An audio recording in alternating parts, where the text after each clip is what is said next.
अस्सलाम वालेकुम जी। आज की इस वीडियो में हम बात करेंगे हमल के 9वें महीने से मुतल्लिक 9th मंथ ऑफ प्रेगनेंसी। ये हमल का आखिरी महीना होता है। माँ और बच्चे दोनों के लिए बहुत ही अहम होता है क्योंकि इस दौरान में बहुत सी तब्दीलियाँ रूनुमा होती हैं। इस वीडियो में हम बात करेंगे कि 9वें महीने में आपने किन बातों का ख्याल रखना है, कौन सी ख़तरनाक अलामात ऐसी हैं जिनकी सूरत में आपको घर पे इंतज़ार नहीं करना बल्कि फ़ौरन से हॉस्पिटल जाना है और दाखिल हो जाना है।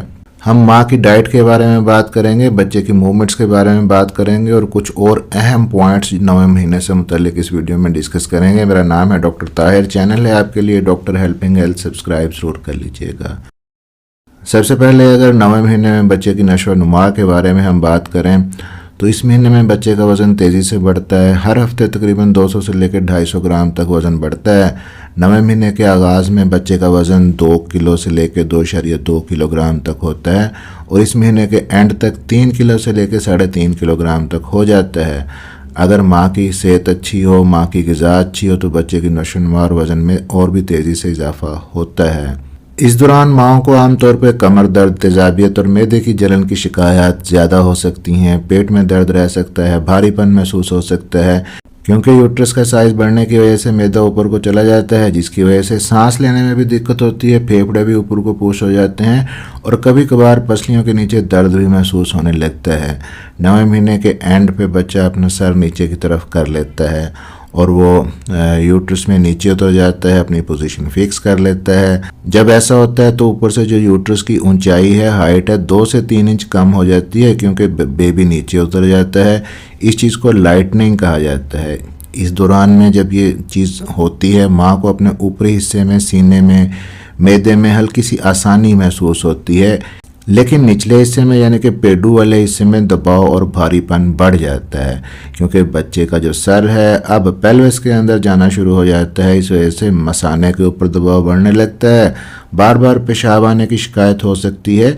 इस दौरान में ब्रैक्सटन हिक्स कॉन्ट्रैक्शन भी हो सकते हैं, यानी छोटे छोटे दर्द जो असल में ज़िचगी के दर्द नहीं होते वो भी ख़वातीन को होने लगते हैं। यहाँ पे लेकिन ये पहचानना बहुत ही ज़रूरी होता है कि ये जो दर्द हो रहे हैं ये लेबर पेन है, असली दर्द हैं पैदाइश के, ये नकली दर्द हैं। इसकी वजाहत भी मैं आगे चल के करूँगा। 9वें महीने में चूँकि यूट्रस के अंदर एमनियोटिक सैक में एमनियोटिक फ्लूइड कम होना शुरू हो जाता है, इसलिए बच्चे की हरकतों में पहले जैसी रवानी नहीं रहती। वो अब कम पलटता या घूमता है, बस हाथों और पैरों की हल्की हल्की हरकतें या किक्स आपको महसूस होती हैं। अहम बात यह है कि हर 2 घंटे में कम से कम 10 बार बच्चे की हरकत आपको महसूस होनी चाहिए। अगर ऐसा नहीं हो रहा तो फ़ौरन अपने डॉक्टर से रब्ता कीजिए। 9वें महीने में माएँ आमतौर पर जल्द थक जाती हैं क्योंकि जिस्म पर वज़न और दबाव दोनों बढ़ जाते हैं। अब अगर हम बच्चे की अंदरूनी नशोनुमा की बात करें 9th मंथ के अंदर तो बच्चे के फेफड़े मुकम्मल तौर पे तैयार हो चुके होते हैं, बाजू और टांगों के पट्टे मजबूत हो जाते हैं और बच्चा अपनी उंगलियों से चीज़ों को पकड़ने की सलाहियत भी हासिल कर लेता है। पलकें भी झपकना शुरू कर देता है, जिल्द के नीचे चर्बी भी जमा होना शुरू हो जाती है। ब्रेन की ग्रोथ इस महीने में भी तेज़ी से जारी रहती है। बच्चे के जिस्म पे जो बारीक बारीक बाल आए थे पिछले महीने वो अब कम होना शुरू हो जाते हैं और बच्चा पैदाइश तक मुसलसल बढ़ता रहता है। अब 9th मंथ में डाइट के हवाले से बात करते हैं कि माँ के लिए मुनासिब और सेहतमंद खाना इस महीने में बहुत ही ज़रूरी है, ख़ास तौर पे लिक्विड चीज़ें, क्योंकि इस महीने में बच्चे के इर्द गिर्द पानी कम होने का इम्कान होता है। लिहाजा माँ को चाहिए ज़्यादा से ज़्यादा पानी, जूस, नारियल का पानी, लस्सी, दूध, नींबू पानी वगैरह इस्तेमाल करती रहे। इसके साथ साथ हरे पत्ते वाली सब्जियाँ, ताज़ा फल, फाइबर वाली डाइट ताकि कब्ज़ से बचा जा सके क्योंकि 9वें महीने में कब्ज़ एक आम शिकायत है प्रेग्नेंट ख़वातीन के अंदर। खुश्क मेवाजात जैसे कि बादाम है, अखरोट है, खजूर, इंजीर, किशमिश ये ना सिर्फ आयरन का सोर्स हैं बल्कि फ़ाइबर भी अच्छी मिकदार में आपको देते हैं, साथ साथ तवानाई भी फराहम करते हैं। अपने खाने में प्रोटीन भी ज़्यादा रखें, चीनी को कम कर दें। अगर डॉक्टर ने मना नहीं किया, हमल में कोई पेचीदगी नहीं है, प्लेसेंटा प्रीविया नहीं है यानी कि प्लेसेंटा आपका नीचे की तरफ नहीं है, या पहले ज़्यादा आपके ऑपरेशन नहीं हुए तो आप हल्की फुल्की वर्जिश ज़रूर करें। अगर मना किया है डॉक्टर ने, फिर डॉक्टर की हिदायत के मुताबिक चलें। तो हल्की फुल्की वर्जिश में आप रोज़ाना चहलकदमी कर सकती हैं, हल्की फुल्की योगा कर सकती हैं, ब्रीदिंग एक्सरसाइज कर सकती हैं, पेल्विक फ्लोर की एक्सरसाइजेज कर सकती हैं, बटक बाल के ऊपर बैठ के एक्सरसाइजेज कर सकती हैं जो कि आपकी नॉर्मल डिलीवरी में हेल्प करेंगी। ये सारी चीज़ें یاد رکھیے گا کہ کسی بھی ورزش میں آپ نے اوور اسٹریچنگ نہیں کرنی، کیونکہ 9 منتھ کے اندر حمل کو نقصان ہو سکتا ہے اس چیز سے۔ 9ویں مہینے میں پیلوک فلور کی جو ورزشیں ہیں بہت زیادہ فائدہ مند دیتی ہیں، یہ ڈیلیوری کے وقت بھی آپ کی ہیلپ کرتی ہیں، اور بعض اوقات ڈیلیوری کے بعد خواتین کو پیشاب یا پخانے پہ کنٹرول نہیں رہتا تو اس کے لیے بھی ہیلپ فل ہیں۔ اب آخر میں آتے ہیں 4 ایسی خطرناک علامات کی طرف جن کی صورت میں فوراً آپ کو ہاسپٹل ہونا چاہیے۔ اگر آپ کا 9 منتھ چل رہا ہے، گھر پہ ویٹ نہیں کرنا چاہیے۔ پہلی چیز کون سی ہے اس کے اندر کہ آپ کی ڈیلیوری کی تاریخ گزر چکی ہے اور ابھی تک درد شروع نہیں ہوا، تو آپ کو جا کے اپنے ہاسپٹل میں اپنے ڈاکٹر سے چیک اپ ضرور کرانا چاہیے۔ اور دوسری کنڈیشن کون سی ہو سکتی ہے کہ اگر ابھی آپ کی ڈیٹ آف ڈیلیوری نہیں آئی لیکن آپ کو پیدائش کے اصل درد لیبر پین شروع ہو چکے ہیں، تب بھی فوراً سے جا کے ہاسپٹل کے اندر ایڈمٹ ہونا چاہیے۔ اب سوال یہ پیدا ہوتا ہے کہ حقیقی درد جو پیدائش کے اصلی درد ہیں اور نقلی درد ہیں، ان میں فرق کیسے کیا جائے۔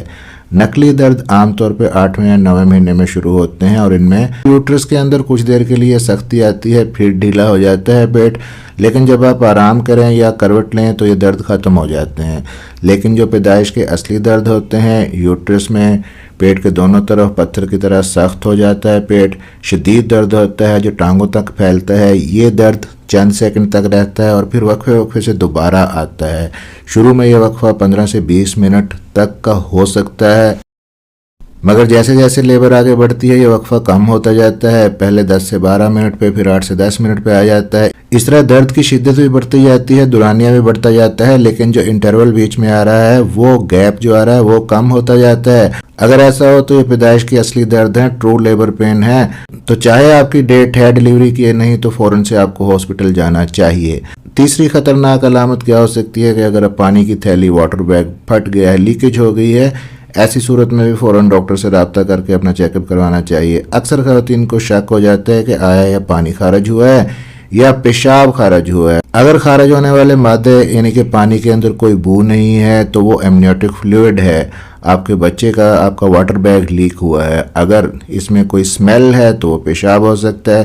اگر یورین ہے تو ایک دفعہ آپ صاف کر لیں گے غسل کے بعد یا بیٹھنے سے، وہ رک جاتا ہے، لیکن اگر پانی کی تھیلی پھٹی ہے، واٹر بیگ لیک ہوا ہے تو وہ رکتا نہیں ہے بلکہ حرکت کرنے پر اور زیادہ بڑھ جاتا ہے۔ اب جی چوتھی خطرناک علامت کہ اگر آپ کو وجائنا سے بلیڈنگ ہونا شروع ہو گئی ہے، اسے ہم ڈاکٹری زبان میں شو کہتے ہیں، یعنی عام طور پر زچگی کے قریب ہونے کی علامت ہوتی ہے یہ، لہٰذا ایسی حالت میں بھی فوراً ہاسپٹل جانا چاہیے۔ اور ایک اور اہم سمٹم بچے کی حرکت سے متعلق ہے، اگر ہر 2 گھنٹے میں تقریباً 10 بار بچے کی حرکت محسوس نہیں ہوتی تو یہ اس بات کی نشانی ہو سکتی ہے کہ بچہ کسی قسم کی دقت یا تکلیف میں ہے۔ اس صورت میں بھی فوراً ڈاکٹر کو چیک اپ کروانا ضروری ہوتا ہے۔ 9ویں مہینے میں سونے کی پوزیشن کے لحاظ سے بات کریں تو بائیں کروٹ پہ سونا سب سے بہتر ہے، اس سے بچے کو خون اور آکسیجن کی فراہمی اچھے سے جاتی ہے اور ماں کو بھی نیند پرسکون آتی ہے۔ تو یہ تو تھے جی تمام ٹپس ایسی ماؤں کے لیے جو حمل کے 9ویں مہینے کے اندر اس وقت داخل ہو چکی ہیں۔ ویڈیو انفارمیٹیو رہی اور اچھی لگی ہو تو لائک ضرور کر دیجئے گا اور جن کو ان کی ضرورت ہے ان تک شیئر بھی کر دیجئے گا۔ چینل کو سبسکرائب کر لیجئے گا۔ ملتے ہیں اس طرح کی اگلی کسی انفارمیٹیو ویڈیو کے اندر، اپنا خیال رکھیے گا، دعاؤں میں یاد رکھیے گا۔ اللہ حافظ۔